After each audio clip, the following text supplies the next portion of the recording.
నమస్తే welcome to non stop news. రోజంతా బిజీగా ఉన్నారా? న్యూస్ అప్డేట్స్ మిస్ అయ్యారా? డోంట్ వరీ, బ్రేక్స్ లేకుండా బోర్ కొట్టకుండా నాన్ స్టాప్ న్యూస్ ప్రతిరోజు రాత్రి 9 గంటలకు. నేను అనుశ్రీ, నేను కవిత. స్థానిక సంస్థల ఉప ఎన్నికల్లో వైఎస్ఆర్సీపీ జయకేతనాన్ని ఎగురవేసింది. రెడ్ బుక్ రాజ్యాంగానికి ఎదురుగా నిలిచిన వైఎస్ఆర్సీపీ క్యాడర్ పోరాడి ఎదురొడ్డి నిలిచింది. అక్రమ కేసులు, కిడ్నాప్లు, దాడులను వైఎస్ఆర్ కాంగ్రెస్ పార్టీ ఎదుర్కొంది. ఇక జెడ్పీలు, మండల పరిషత్లో మొత్తం 53 పదవులకు ఉప ఎన్నికలు జరిగితే ఏకంగా 32 పదవులను వైఎస్ఆర్సీపీ కైవసం చేసుకుంది. నిజానికి 53 పదవులు గతంలో వైఎస్ఆర్ కాంగ్రెస్ పార్టీవి. పలు కారణాలతో ఖాళీ కావడంతో ఎన్నికలు నిర్వహించారు అధికారులు.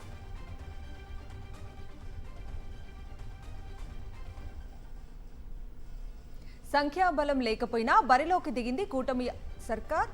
రెడ్ బుక్ అమలు చేసి గెలిచేందుకు కుట్రలు కుతంత్రాలు పన్నారు. అయినా సరే ఎన్ని అడ్డంకులు ఎదురైనా గెలుపే లక్ష్యంగా వైఎస్ఆర్సీపీ విజయ ఢంకా మోగించింది. ఈ ఎన్నికల్లో కేవలం 9 చోట్ల గెలిచిన టీడీపీ వైఎస్ఆర్సీపీ సభ్యులను తమ వైపుకు తిప్పుకొని ఆ గెలుపుని తమ ఖాతాలో వేసుకుంది. టీడీపీ బాటలోనే పోలీసులను ప్రయోగించి జనసేన కూడా చెరో ఎంపీపీని కైవసం చేసుకుంది. 10 చోట్ల కోరం లేక ఎన్నికలు వాయిదా పడ్డాయి. అధికారంలోకి వచ్చిన 10 నెలల్లోనే మోసకారి ప్రభుత్వంపై తిరుగుబాటుగా ప్రజల్లో చర్చ మొదలైంది. మళ్లీ వైఎస్ఆర్సీపీకే పట్టం కట్టారు.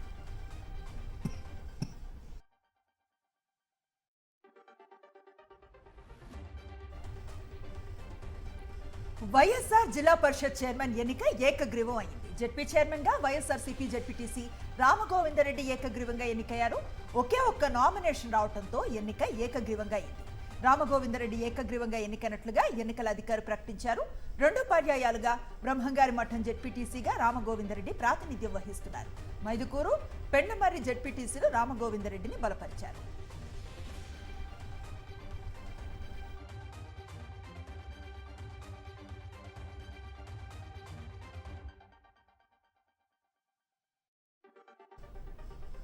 టీడీపీ ఎన్ని అవరోధాలు సృష్టించినా తనకు అండగా నిలిచి జెడ్పీ చైర్మన్ గా గెలిపించారని వైఎస్ఆర్ జిల్లా పరిషత్ చైర్మన్ రామగోవిందరెడ్డి అన్నారు. జిల్లా పరిషత్తులో టీడీపీకి కేవలం ఒకే ఒక్క సభ్యుడున్నా అవరోధాలు సృష్టించడానికి విశ్వ ప్రయత్నాలు చేశారని ఆయన మండిపడ్డారు.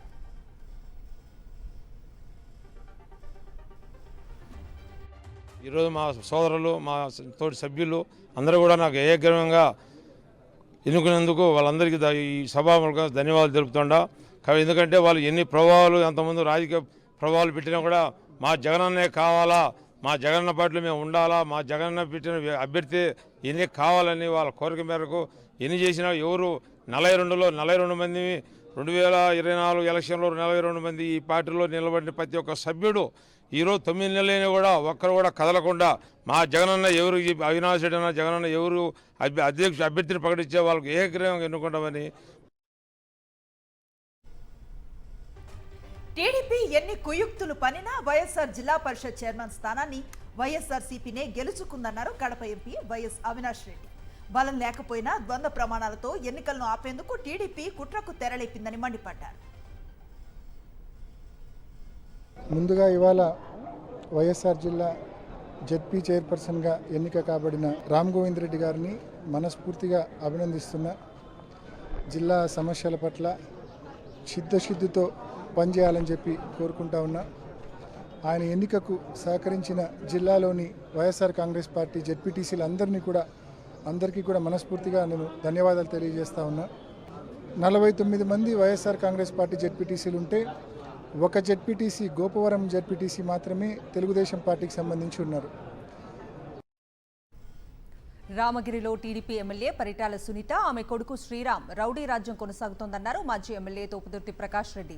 రాప్తాడు నియోజకవర్గంలో ప్రజాస్వామ్యం లేదా, పోలీసులు ఏకపక్షమా అని ప్రశ్నించారు. ఎంపీపీ ఎన్నిక సందర్భంగా పోలీసుల తీరు అనుమానాస్పదంగా ఉందన్నారు. పెనుకొండ తహసీల్దార్ కార్యాలయంలో పరిటాల వర్గీయులు దౌర్జన్యం చేశారని ఆగ్రహం వ్యక్తం చేశారు తోపుదుర్తి.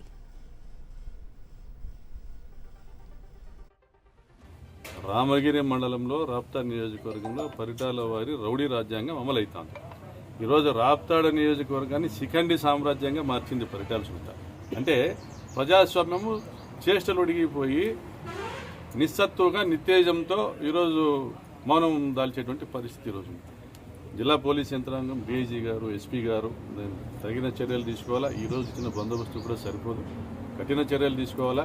రేపు రామగిరిలో ఎవరిని కూడా రానివ్వకుండా వాళ్ళు అడ్డుకోగలిగితేనే ఎలక్షన్ సజావుగా జరుగుతుంది.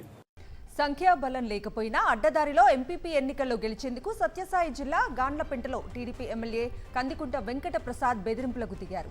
టీడీపీ అభ్యర్థికి ఓటు వేయాలని ఎమ్మెల్యే ప్రలోభాలకు గురిచేశాడు.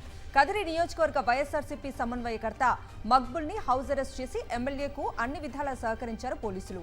గాండ్లపెంట ఎంపీడీఓ కార్యాలయం తలుపులు వేసి మరీ ప్రలోభాలు పెడుతున్నా పోలీసులు ఎటువంటి చర్యలు తీసుకోకపోగా మీడియాను సైతం లోపలికి వెళ్లకుండా అడ్డుకున్నారు. పచ్చనేత తీరుపై జనం అసహ్యించుకుంటున్నారు.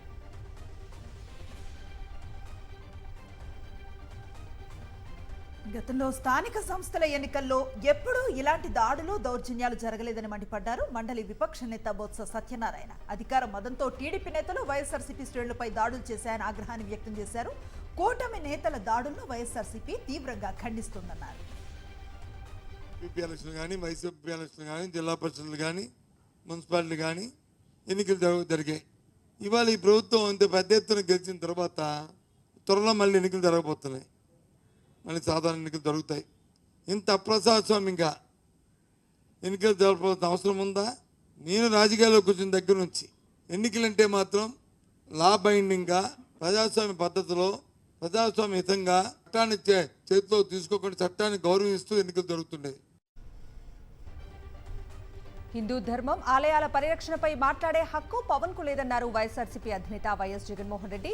కాశీనాయన క్షేత్రాన్ని కూల్చేస్తుంటే ఒక్క మాట కూడా మాట్లాడలేదని ఎక్స్ లో మండిపడ్డారు. వైఎస్ఆర్సీపీ హయాంలోనే ఆలయాల పరిరక్షణ కొనసాగిందని గుర్తు చేశారు. చంద్రబాబు డిప్యూటీ సీఎం పవన్ కళ్యాణ్ ఆదేశాలతోనే ఇప్పుడు ఏపీలో ఆధ్యాత్మిక శోభ దెబ్బతింటోందని ఆగ్రహం వ్యక్తం చేశారు. దేవుడంటే భక్తి భయం ఉన్నది ఎవరికి? ఎవరి హయాంలో ఆధ్యాత్మిక శోభ వెల్లివిరిసింది? ఎవరి హయాంలో హైందవ ధర్మాన్ని పరిరక్షించారు? కూటమి ప్రభుత్వం వచ్చిన తర్వాత ప్రసిద్ధ కాశీనాయన క్షేత్రంలో కూల్చివేతలు, రాష్ట్రంలో ఆలయాలపైన హిందూ ధర్మంపై జరుగుతున్న దాడులకు ప్రత్యక్ష సాక్ష్యాలు కావా అంటూ ప్రశ్నించారు.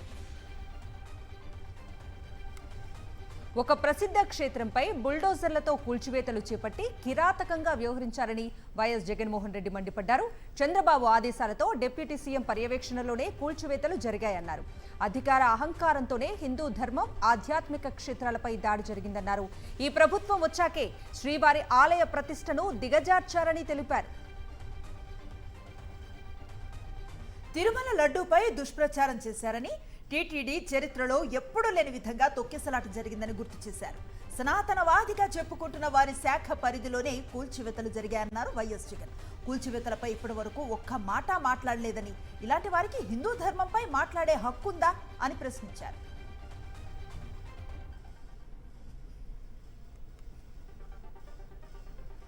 విజయవాడలో జరిగిన ఇఫ్తార్ విందులో టీడీపీ నేతల టోపీల పంచాయతీ వ్యవహారం రక్తి కట్టించింది. సీఎం చంద్రబాబుకు టోపీ పెట్టేందుకు ప్రస్తుత మాజీ ఎమ్మెల్యేలు గొడవ పట్టడం చర్చనీయాంశమైంది. తొలుత ఎమ్మెల్యే మహమ్మద్ నసీర్ అహ్మద్ బాబుకు టోపీ పెట్టారు. అనంతరం మాజీ ఎమ్మెల్యే జలీల్ ఖాన్ ఆ టోపీని తీసేసి తాను తెచ్చిన టోపీని తొడిగారు. దీంతో నసీర్ అహ్మద్ జలీల్ ఖాన్ పెట్టిన టోపీని తీసేందుకు యత్నించగా ఆయన అడ్డుకున్నారు. తాను పెట్టిన టోపీ తీయటానికి వీల్లేదన్నారు. విందుకు హాజరైన వారంతా ఈ టోపీల గొడవెంటని తలలు పట్టుకున్నారు.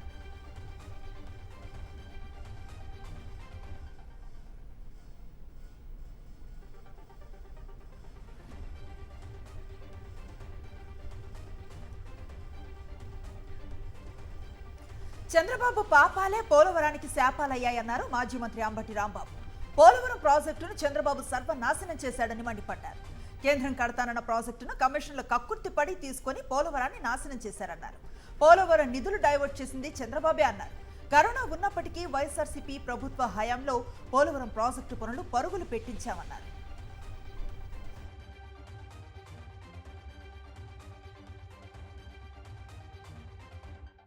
పోలవరం ప్రాజెక్ట్ అనేది చంద్రబాబు నాయుడు గారి తెలివి తక్కువతనం వల్ల, అనుభవంతుని తెలివి తక్కువ అంటున్నారేమో అని అంటున్నారు అనుకోమాకండి, తెలివి తక్కువతనం వల్ల, దురాశ వలన, కమిషన్లు కాజేయాలనే దురాశ వలన, సొంత కాంట్రాక్టర్లకు మేపుకోవాలనే దురాశ వలన ఇలా జరిగింది. తొందరగా వేసుకెళ్ళటం పోవటం, ప్రోటోకాల్ లేదు, ఏం లేదు, వేసేసుకోవడం పోవటం.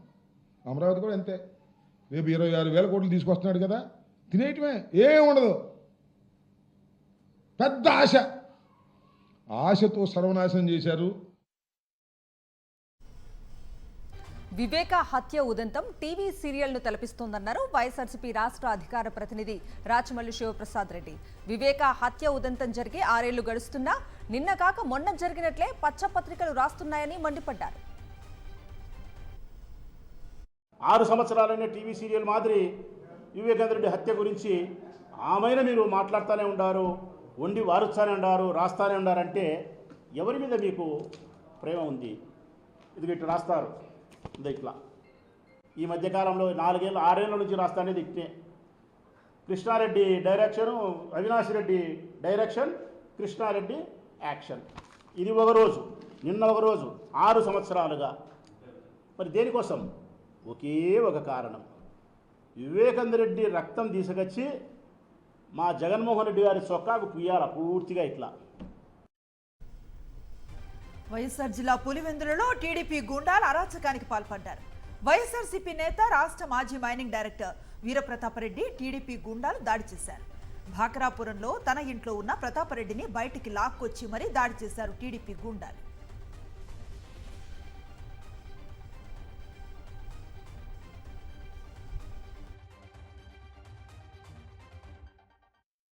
తినేటప్పుడు మా భార్య వచ్చి మామూలుగా నా కోసం జనాలు వస్తా అంటారు. ఎవరో వచ్చినారు బా నీ కోసం అంటే నేను తినేవాడిని చెయ్యి కూడా కడుక్కోకుండా బయటికి పోయినా ఎవరో అని వచ్చి బీటెక్ రవి మీద నువ్వు కామెంట్ పెట్టావనివే అని బనేను పట్టుకొని లాక్కొని ఇడ్చుకుంటాము కొట్టుకుంటా పోయినా. నేను పెట్టిన కామెంట్ ఏంది బా, నా దగ్గర ఫేస్బుక్ లేదు, ఇంకొకటి లేదు, నా దగ్గర ఫేస్బుక్ ఉంటే కదా నా అంటే ఎవరు మీరు అంటే ఆ బీటెక్ రవి మంచం అని బయటకు ఈడ్చుకుంటా పోయి కొట్టుకుంటూ వచ్చినారు. 3 ఉన్నారు ముందు, మళ్ళీ అన్ని పక్కన రోడ్ల మీద ఉన్నారు. ఒక 20-25 మంది వచ్చారు బైకులు వేసుకొని. 2 బైకులు ఫోటోలు కూడా తీసినారు, బైక్ నెంబర్లు కూడా. కొట్టుకుంటా పోయినా 100 రోజుల్లో 6 గ్యారంటీలు అమలు చేస్తామని చెప్పి 500 రోజులైనా అమలు చేయలేదని మండిపడ్డారు బీఆర్ఎస్ వర్కింగ్ ప్రెసిడెంట్ కేటీఆర్. ప్రస్తుత పరిస్థితులు చూస్తుంటే 6 గ్యారంటీలకు మంగళం పాడినట్లుగా కనిపిస్తోందన్నారు. హామీలు ఎప్పుడు అమలు చేస్తారంటే అసెంబ్లీలో కేటీఆర్ ప్రశ్నించారు. ఈ నేపథ్యంలో సీఎం రేవంత్ కేటీఆర్ కు కౌంటర్ వేశారు. గత ప్రభుత్వం వదిలేసిన రుణమాఫీ, రైతు భరోసా అన్ని తామే ఇస్తున్నామని, ఏ హామీ ఎక్కడ అమలు చేయలేదో కేటీఆర్ చెప్పాలన్నారు సీఎం రేవంత్. అలవిగాని హామీలు ఇచ్చి 6 గ్యారంటీలు 100 రోజులని అఫిడవిట్లు పెట్టి, బాండ్ పేపర్లు పెట్టి, మొత్తం కలిపి డిక్లరేషన్ల పేరిట 420 హామీలు ఇచ్చి ఈరోజు కేవలం వాటిని ఎగ్గొట్టడానికి, 420 ఎన్నికల హామీలను కట్టగట్టి ఏట్లో పారేయడానికి, అదేవిధంగా గ్యారంటీలను గంపగుత్తగా గంగలో కలిపేయడానికి, డిక్లరేషన్లను మూటగట్టి మూసిలో పారేయడానికి ఇవాళ అప్పులు అంటూ సాకులు వెతుకుతున్నారు అధ్యక్ష. ఇది వాస్తవం. మీరు ఎగ్గొట్టిన రైతు బంధు మేమే చెల్లిస్తుమి, మీరు ఎగ్గొట్టిన రైతు రుణమాఫీ మేమే చేస్తుమి. మీరు ఒరేసుకుంటే ఉరేసుకున్నారని మీరు చెబితే కూడా మేము ఆ వరిని ఇవ్వడమే కాకుండా 500 రూపాయల బోనస్ ఇచ్చి కొనుగోలు చేస్తుమి. ఉచిత కరెంటును కొనసాగించి 24 గంటలు ఇచ్చి 1000 కోట్ల రూపాయలు మేమే చెల్లిస్తుమి. ఇవాళ రైతు బీమా పథకాన్ని మేమే చేస్తాం. ఎన్నికల హామీలను ఎక్కడ అమలు చేయలేదు అధ్యక్ష. రంగారెడ్డి జిల్లా కంచగచ్చిబౌలిలో ప్రభుత్వ భూమిని వేలం వేయాలన్న నిర్ణయాన్ని వెనక్కి తీసుకోవాలని సీఎం రేవంత్ రెడ్డికి లేఖ రాశారు కేంద్ర మంత్రి కిషన్ రెడ్డి. రేవంత్ రెడ్డి పీసీసీ చీఫ్గా ఉన్న సమయంలో ప్రభుత్వ భూముల అమ్మకానికి వ్యతిరేకంగా మాట్లాడిన విషయాన్ని గుర్తు చేశారు. ప్రస్తుతం ప్రభుత్వం వేలం వేయాలనుకుంటున్న 400 ఎకరాల భూమికి ఆనుకుని జీవ వైవిధ్యానికి నిలువైన 734 వృక్ష జాతులు, 220 పక్షి జాతులు ఉన్నాయన్నారు. అలాగే మష్రూమ్ రాక్ వంటి సహజ సిద్ధంగా ఏర్పడిన ఆకర్షణీయమైన రాళ్లు ఎన్నో ఉన్నాయని తెలిపారు. రేవంత్ రెడ్డి గతంలో వ్యక్తం చేసిన అభిప్రాయాలకు కట్టుబడి వేలం నిర్ణయాన్ని వెనక్కి తీసుకుంటారని ఆశిస్తున్నానన్నారు. ఏఎల్టీ వ్యవస్థాపకులు కామ్రేడ్ కుంజ రాము 20వ వర్ధంతి సభ మహబూబాబాద్ జిల్లా మోకాళ్లపల్లిలో నిర్వహించారు. మంత్రి సీతక్క భర్త అయిన కుంజరాము వర్ధంతి వేడుకలకు హాజరై స్మారక స్తూపం వద్ద నివాళులు అర్పించారు. అనంతరం జరిగిన సంతాప సభలో మంత్రి సీతక్క తన భర్తతో అజ్ఞాతంలో గడిపిన పాత జ్ఞాపకాలను గుర్తు చేసుకుని సభా వేదికపై కన్నీరు పెట్టుకున్నారు. రాము ఆదివాసీ గిరిజనులకు అండగా ఎన్నో పోరాటాలు చేసి అసువులు బాశారని, సంఘాలుగా విడిపోయినా ఒకటిగా పోరాడి హక్కులు సాధించుకుందామని మంత్రి సీతక్క అన్నారు. మాజీ మంత్రి హరీష్ రావుపై స్పీకర్కు ఫిర్యాదు చేశారు ప్రభుత్వ విప్ ఆది శ్రీనివాస్. అసెంబ్లీ లోపల సభ జరుగుతుండగా ఫోన్తో ఫోటోలు తీయటం నిబంధనలకు విరుద్ధమని ఫిర్యాదులో తెలిపారు. నిబంధనలకు విరుద్ధంగా ఫోటోలు తీసిన హరీష్ రావుపై చర్యలు తీసుకోవాలని స్పీకర్ను కోరారు ఆది శ్రీనివాస్.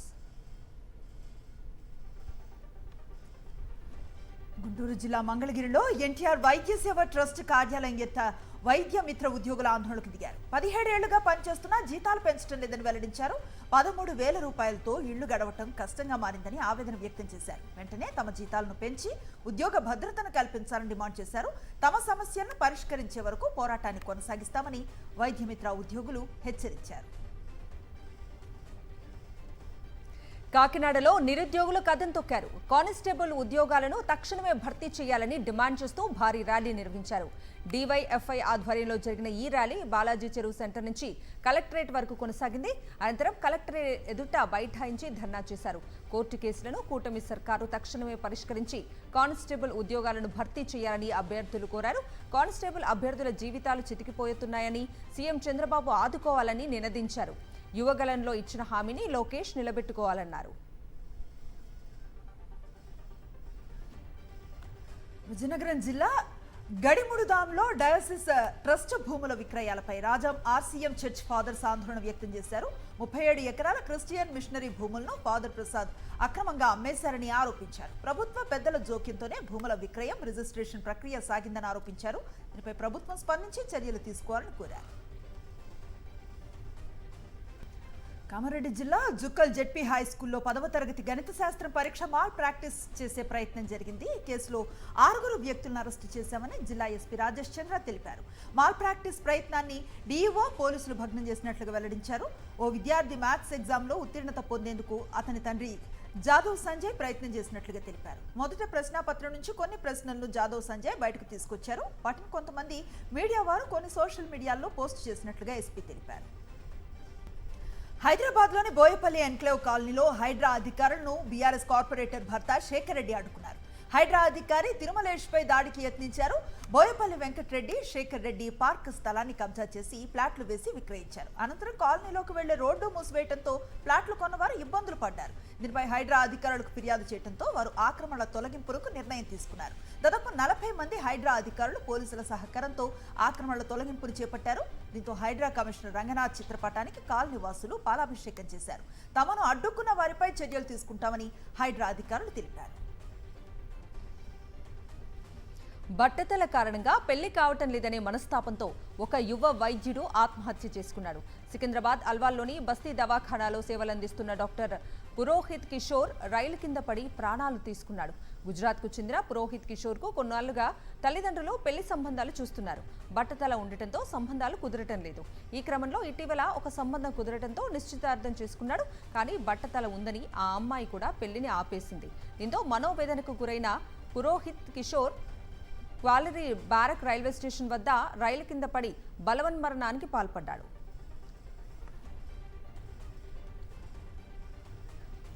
అనుమానాస్పద స్థితిలో మృతి చెందిన ఫాస్టర్ ప్రవీణ్ పగడాల భౌతిక కాయానికి పరేడ్ గ్రౌండ్ సమీపంలో సెయింట్ జాన్స్ సెమెట్రీలో అంత్యక్రియలు పూర్తయ్యాయి. సికింద్రాబాద్ సెంటినరీ బాప్టిస్ట్ చర్చిలో ఫాస్టర్ చివరి చూపు చూసుకునేందుకు పెద్ద సంఖ్యలో క్రైస్తవులు చేరుకుని ప్రవీణ్ పార్థివ దేహానికి పూలమాలలతో నివాళులర్పించారు.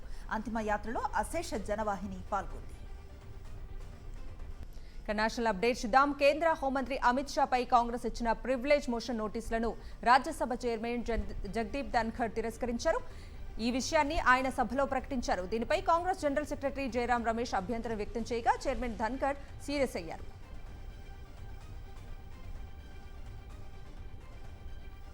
ఆర్టికల్ 370 రద్దుతో జమ్మూ కాశ్మీర్లో అభివృద్ధి దిశగా కొత్త అడుగులు పడుతున్నాయి. కేంద్రం చర్యలతో ఉగ్రవాదం, వేర్పాటువాదం తగ్గుముఖం పడుతున్నాయి. తాజాగా మరో 2 వేర్పాటువాద గ్రూపులు కేంద్రంతో కలిసి పనిచేసేందుకు ముందుకొచ్చాయి. హురియత్ నుంచి విడిపోయి లోయలో అభివృద్ధి సంక్షేమానికి అండగా నిలిచేందుకు అంగీకారాన్ని తెలిపాయి.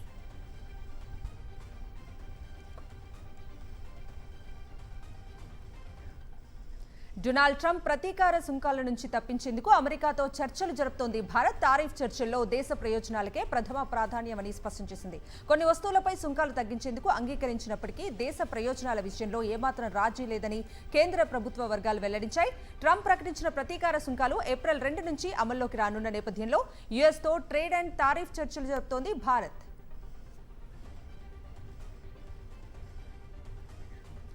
అమెరికా ప్రతిపాదిత ప్రతీకార సుంకాలు భారత్ ఫార్మా రంగంపై తీవ్ర ప్రతికూల ప్రభావం చూపే ప్రమాదం ఉందని ఆందోళన వ్యక్తం చేశారు బీఆర్ఎస్ ఎంపీ బండి పార్థసారథి రెడ్డి. ప్రపంచ ఫార్మసీగా పేరొందిన భారత ఔషధ పరిశ్రమ యూఎస్ టారిఫ్ల పెంపుతో సవాళ్లను ఎదుర్కొనే అవకాశం ఉందన్నారు. రాజ్యసభ 0 అవర్లో ఈ విషయాన్ని కేంద్రం దృష్టికి తీసుకువెళ్లారు ఎంపీ బండి పార్థసారథి రెడ్డి. ఇన్కమ్ ట్యాక్స్ కు సంబంధించిన కేసుల పరిష్కారంలో జాప్యంపై రాజ్యసభలో కేంద్రాన్ని ప్రశ్నించారు వైఎస్ఆర్సీపీ పార్లమెంటరీ పార్టీ నేత వైవి సుబ్బారెడ్డి. ఏపీ సీఎం చంద్రబాబుకు ఇచ్చిన ఐటీ నోటీసులపై ఏం రియాక్షన్ తీసుకున్నారో చెప్పాలని కేంద్ర ఆర్థిక మంత్రి నిర్మలా సీతారామన్ను కోరారు. బాబు పిఎస్ శ్రీనివాస్ బోగస్ కాంట్రాక్టుల రాకెట్ నడిపారని, బోగస్ ఇన్వాయిస్ల ద్వారా 2,000 కోట్ల పన్ను ఎగ్గొట్టినట్లు ఆరోపణలున్నాయని గుర్తు చేశారు. రాజ్యసభలో ఫైనాన్స్ బిల్లుపై చర్చలో మాట్లాడారు ఎంపీ వైవి సుబ్బారెడ్డి.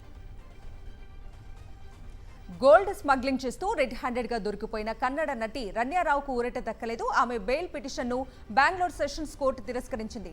రన్యారావుకు బెయిల్ నిరాకరించడం ఇది 3వసారి. దీంతో ఆమె కర్ణాటక హైకోర్టును ఆశ్రయించనున్నారు. దుబాయ్ నుంచి బంగారం అక్రమ రవాణా చేస్తూ మార్చి 3న బెంగళూరు ఎయిర్పోర్ట్లో డీఆర్ఐ అధికారులకు చిక్కింది రన్యారావు. అంతర్జాతీయ వివరాలు చూద్దాం. అమెరికా అధ్యక్షుడు డొనాల్డ్ ట్రంప్ సుంకాల మోత ఆగటం లేదు. విదేశాల్లో తయారై యూఎస్ కు దిగుమతయ్యే కార్లపై 25% అదనపు టారిఫ్ ను విధిస్తున్నట్లుగా ప్రకటించారు. ఏప్రిల్ 2 నుంచి ఈ సుంకాలు అమల్లోకి రానున్నాయి. అమెరికాలో తయారయ్యే కార్లపై ఎలాంటి సుంకం ఉండదని ట్రంప్ స్పష్టం చేశారు. రష్యా అధ్యక్షుడు వ్లాదిమిర్ పుతిన్ త్వరలో భారత్లో పర్యటించనున్నారు. ప్రధాని మోదీ చేసిన ఆహ్వానాన్ని పుతిన్ అంగీకరించినట్లు రష్యా విదేశాంగ శాఖ మంత్రి సెర్గీ లావ్రోవ్ వెల్లడించారు. ఈ పర్యటన కోసం ఏర్పాట్లు జరుగుతున్నాయని చెప్పారు. ప్రధానిగా 3వసారి బాధ్యతలు చేపట్టిన ప్రధాని మోదీ తొలి అంతర్జాతీయ పర్యటన రష్యాలో చేసిన విషయాన్ని లావ్రోవ్ గుర్తు చేశారు. ఇప్పుడు తమ వంతు వచ్చిందన్నారు. అయితే పర్యటన తేదీలను మాత్రం వెల్లడించలేదు.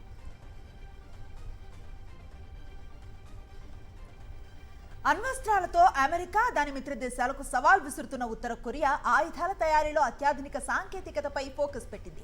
ఆర్టిఫిషియల్ ఇంటెలిజెన్స్ కు ప్రాధాన్యతనిస్తుంది. ఏఐ టెక్నాలజీతో తయారు చేసిన డ్రోన్ల పరీక్షను స్వయంగా పర్యవేక్షించారు ఉత్తర కొరియా అధ్యక్షుడు Kim Jong Un.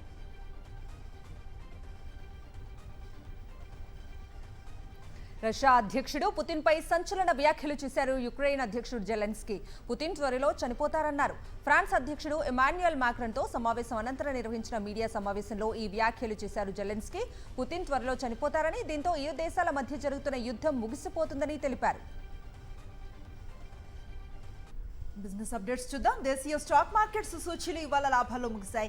Banking stocks లో కొనుగోళ్ల మద్దతుతో దేశీయ సూచీలు రాణించాయి. సెన్సెక్స్ 317 పాయింట్ల లాభంతో 77,606 వద్ద ముగిసింది. నిఫ్టీ 105 పాయింట్లు లాభపడి 23,591 వద్ద స్థిరపడింది. డాలర్తో రూపాయి మారకపు విలువ 85.79గా ఉంది.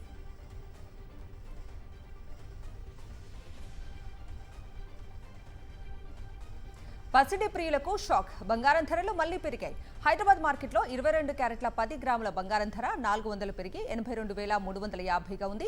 24 క్యారెట్ల 10 గ్రాముల బంగారం ధర 440 రూపాయలు పెరిగి 89,840గా ఉంది. వెండి ధరలు మాత్రం ఇవాళ స్థిరంగా ఉన్నాయి. స్పోర్ట్స్ అప్డేట్స్ చూద్దాం. ఉప్పల్లో జరిగిన హైదరాబాద్ లక్నో మ్యాచ్ లో హైదరాబాద్ సన్ రైజర్స్ భారీ స్కోర్ చేసింది. 20 ఓవర్లలో హైదరాబాద్ జట్టు 190 పరుగులు చేసింది. లక్నో టార్గెట్ 191 పరుగులు. హైదరాబాద్ జట్టులో హెడ్ 47 పరుగులు, అనికేత్ వర్మ 36, నితీష్ రెడ్డి 32, క్లాసెస్ 26 పరుగులు చేశారు. గత మ్యాచ్ లో సెంచరీ చేసిన ఇషాన్ ఈ మ్యాచ్ లో డక్అవుట్ అయ్యి సన్ రైజర్స్ అభిమానులను నిరాశపరిచాడు. లక్నో బౌలర్లలో శార్దుల్ 4 వికెట్లు తీశాడు. ఐపీఎల్ 2025 ముగిసిన తర్వాత టీమిండియా 5 మ్యాచ్ల టెస్ట్ సిరీస్ లో తలపడేందుకు ఇంగ్లాండ్ పర్యటనకు వెళ్లనుంది. అయితే ఈ సిరీస్ కు ముందు భారత కెప్టెన్ రోహిత్ శర్మ కీలక నిర్ణయం తీసుకున్నట్లు తెలుస్తోంది. ఈ సిరీస్ కు దూరంగా ఉండాలని నిర్ణయం తీసుకున్నట్లు సమాచారం. ఇప్పటికే ఈ విషయాన్ని రోహిత్ శర్మ బీసీసీఐకి తెలియజేసినట్టు తెలుస్తోంది. ఇవి నాన్ స్టాప్ న్యూస్ అప్డేట్.